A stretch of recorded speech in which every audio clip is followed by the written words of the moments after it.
everyone, Martin Steller here with another quick tip on how to have sales conversations that both you and your buyer enjoy without any of the awkwardness that so many people experience. This follows on from yesterday's message about the difference between asking how are you versus how have you been. That is a good way to start, but then you need to also frame and set up the conversation, right? You want to make sure that in the time that you have, whether it's 20 minutes or 60 minutes, you both know what you're working towards. So there's two fundamental approaches.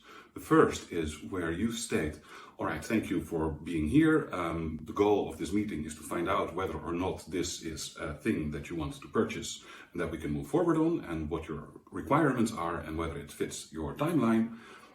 Or the other is where you give the other person control, where you ask them what they would like to get out of the meeting.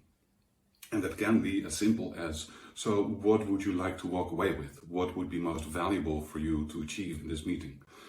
Either way works, but it is really important that right at the start, right after you've had your how have you been question and you've settled in and you're ready to get down to business, you establish a shared goal.